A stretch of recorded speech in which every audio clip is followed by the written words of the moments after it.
This is something that's been in the planning for several months now for the Southwest Diocese of the Episcopal Church.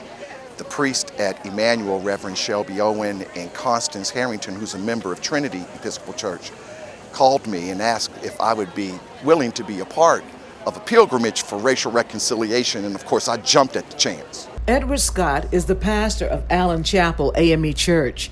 Recently, Scott joined more than 200 people who marched through the streets of Staunton to commemorate 400 years of slavery. I see a will in the community to make our community a better community, to make it truly a beloved community.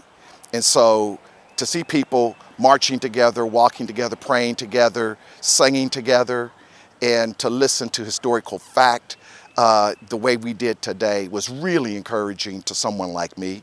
My spirit wants a city that is filled with people of compassion and with a will for making peace. During the pilgrimage, marchers would stop for a briefing on the importance of black businesses and churches in American history. That Mount Zion, Ebenezer, and Dr. Scott's church, where we started, all three of these churches were critical in developing an educational system for African Americans in Staunton, because Staunton didn't want to deal with it. They were required to educate the African American children, but they didn't do a good job, and it was left to the African American churches to make it happen.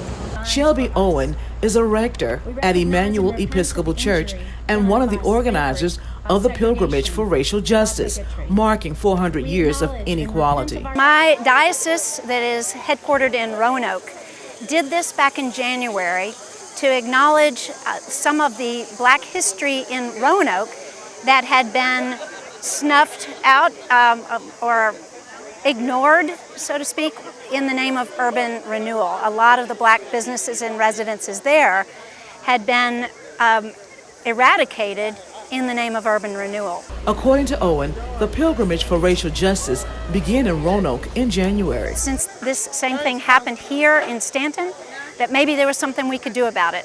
And what came to mind was maybe it's this pilgrimage. So I reached out to a couple of my friends who are leaders here in this community and asked them what they thought. And they said, we really like this idea.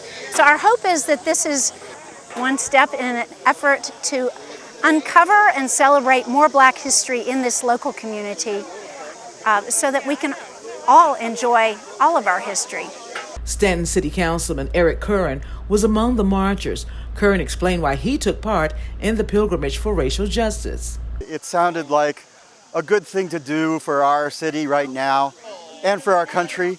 There's a lot of contentiousness in our country right now about racial issues, and I don't believe that all of our leadership in Washington has been helpful. And so I think people in communities like Staunton have a responsibility to act like adults and to show that we can get along and that we value all Americans equally, and that the promise of the Declaration of Independence is a promise that we take seriously, that all people are created equal.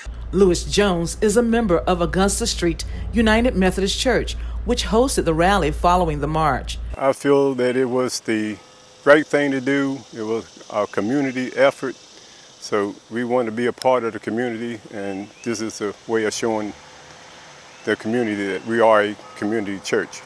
Jones says he remembers not being able to walk the streets of Staunton for fear of being abused, as white people would throw bottles and rocks at black people. He added it was safer to walk on the railroad tracks in hopes they wouldn't get hit by a train than to risk being caught on the streets of Staunton. Other pilgrimages were held simultaneously across the state in recognition of the bondage of Africans brought to Jamestown as slaves. In Staunton, Elaine Rackley for Breaking Through News.